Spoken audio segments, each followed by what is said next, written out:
السلام علیکم ناصر بھائی۔ وعلیکم السلام۔ ناصر بھائی، دبئی کی جو آپ نے ویڈیو بنائی تھی وہ تو کافی وائرل گئی ہے، تو اس کے حوالے سے جو ہے نا کلائنٹ سے ہمیں میسج کیا ہے کہ اس کے بارے میں ذرا بریف کریں کہ آپ نے جو ہے اپنا رائے کس طریقے سے کس انداز میں جو ہے نا بیان کیا ہے۔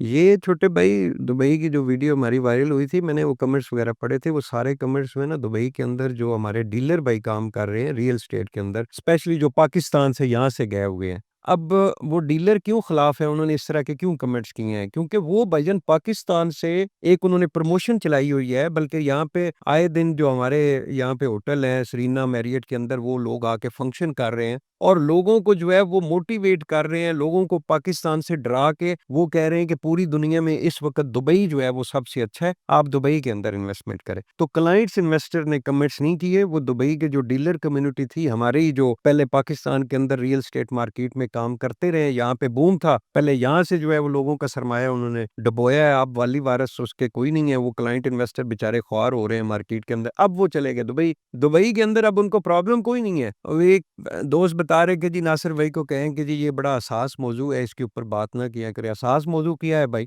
ریئل اسٹیٹ ہے، ایک پرائیویٹ بزنس ہے، میں کون سا پاکستان کی گورنمنٹ کے جو اٹامک کے کوئی راز ہے وہ فاش کر رہا ہوں، یا دبئی کی جو گورنمنٹ کے کوئی اس طرح کے اثاثے ہیں وہ فاش کر رہا ہوں؟ بھائی یہ ریئل اسٹیٹ ہے اور ایک ایکسپرٹ کا حق بنتا ہے کہ اس کے اوپر بات کرے۔ تو پاکستان سے میں کبھی بھی نہیں چاہوں گا کہ کوئی بندہ یہ ٹرینڈ چلائے کہ پاکستان اس وقت ڈوبنے جا رہا ہے اور یہاں سے اپنا پیسہ سارا سمیٹو اور دبئی کے اندر انویسٹمنٹ کرو۔ آج بھی میری پوری کوشش ہے، ہمارا دل پاکستان کے ساتھ ہے، میری آج بھی کوشش ہے کہ ہمارے اوورسیز پاکستانی جو ہیں وہ پاکستان کے اندر آ کے انویسٹمنٹ کریں۔ تو بالکل میں ان لوگوں کے خلاف ہوں جو لوگ ٹرینڈ چلاتے ہیں کہ جی پاکستان میں پراپرٹی کا کوئی حال نہیں ہے، یہاں پہ یہ فراڈ ہو رہا ہے وہ فراڈ ہو رہا ہے۔ یہ تھوڑا سا صبر کریں نا، 6 مہینے سال اور ویکھیں دبئی کے اندر جو لوگوں کے ساتھ ہوگا، وہ انشاءاللہ اب پھر کہیں گے کہ اس کے اوپر بات کرتے ہیں۔ 1 سال ویٹ کر لیں، اس کے بعد آپ کو خود پتہ چل جائے گا۔